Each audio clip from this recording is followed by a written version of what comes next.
Welcome to the inaugural Ark Republic News. I'm Justin Hill, reporting on what's going on today. Let's embark on the Ark Republic to hear current news that's published. More than gossip and chatter, covering current affairs that matter. We talk issues with professional views, all keeping you in queue. We wanted a higher vibe for these days and times, to free the voices and minds, reporting the sign of the times, so all can build. Let's shine.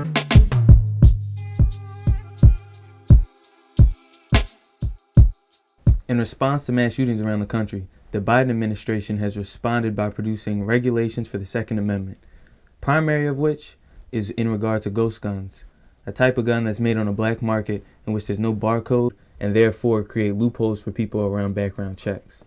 Some of the other provisions that have been proposed are community violence intervention programs, red flag legislation, and even annual trafficking reports. Furthermore, the administration has remained explicitly supportive of universal background checks and a ban on assault rifles and mags that hold more than 10 bullets. With resistance, however, coming from the right and the left, it absolutely faces an uphill climb. When you also consider the fact that most of the resistance comes from the right, and that what you've seen in the recent trend from the 2020 census that has led to more representatives in right-leaning states than left-leaning states, 7 to be exact, then it also shows that this will be a plot that is at the early stages of its development. Now, returning to the 2020 census in detail, it's actually one of the smaller transitions of representatives that has been seen in census over the last 70 years. In fact, 1941 was the last time that this few seats were exchanged through the census.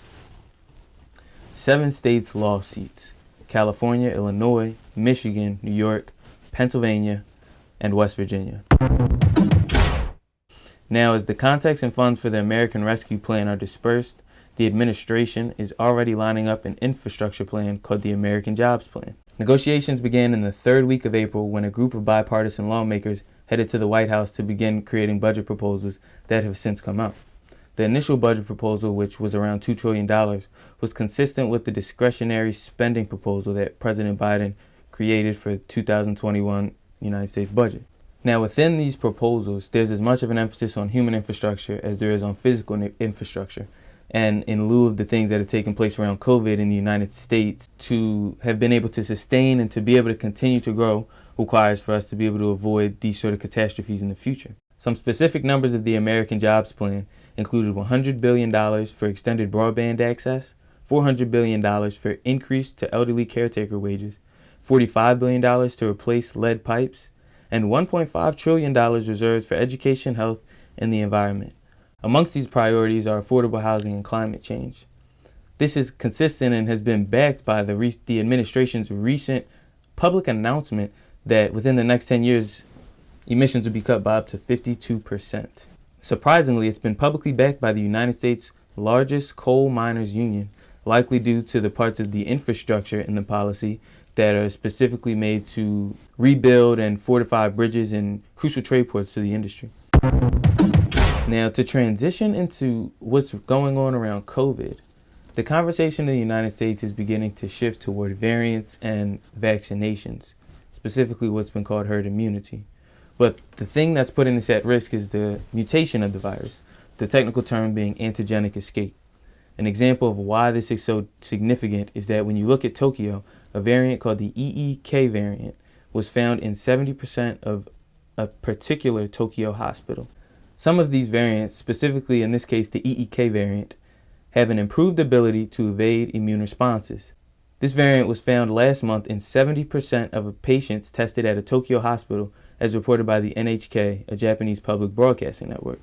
The implications of this could be massive considering the fact that the 2021 Tokyo Games have virtually been initiated already with the run of the torch and have been set to begin in July. There have also been what's called double mutant variants, which combine aspects of multiple variants. One that was tracked and found in Northern California in the Bay Area, which was a South African P1 variant and a Brazilian P1 variant. The P1 variant in and of itself is not the dominant variant in the United States, but is actually superseded by the B117 variant, which was responsible for a 4 times increase in infection rates in Michigan in the month of March. Now, this Brazilian and South African double mutant variant, it's been found in 24 different countries and 25 different U.S. states. And it's thought to be more contagious and more infectious as well. It's too soon to know how double mutant variants respond to immune defenses, but the significance is underwritten by the fact that the CDC is tracking 3 double mutant variants in California alone, 2 in the north and 1 in the south.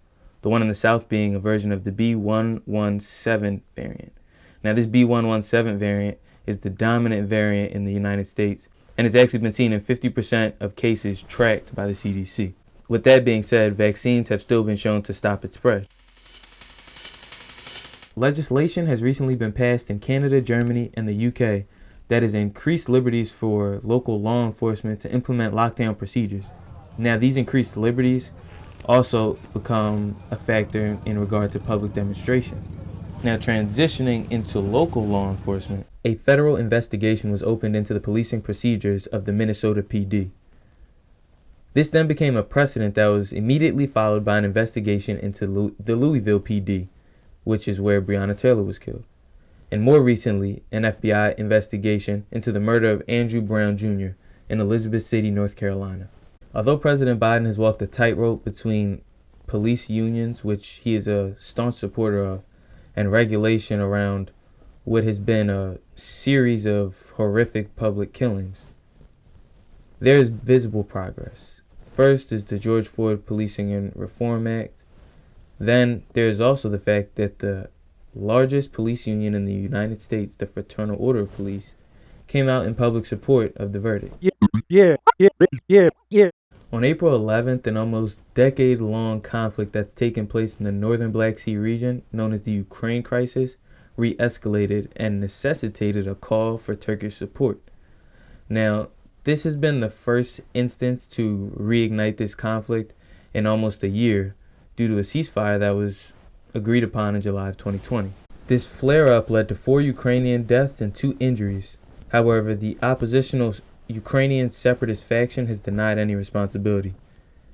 Now, in the midst of this, President Biden has affirmed to Ukrainian President Zelensky that the United States' unwavering support for Ukraine's sovereignty and territorial integrity in the face of Russia's ongoing aggression.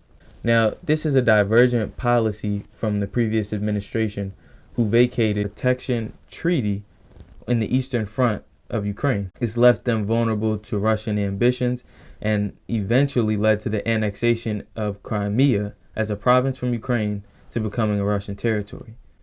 This annexation then led to condemnation and sanctions from the EU.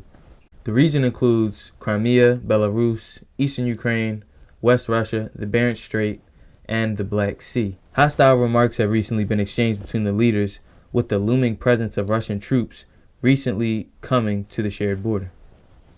And in the former Soviet bloc, the NATO-backed Ukrainian army and Russian-backed separatists, who are still Ukrainians, have been at ends for almost 7 years. The conflict has claimed approximately 14,000 lives, and Russian supporters still continue to claim that their efforts are humanitarian. But the hostilities reached a boiling point in 2014 around this annexation. U.S. Secretary of Defense Lloyd Austin promised that in the event of escalation of Russian aggression, the United States will not leave Ukraine alone.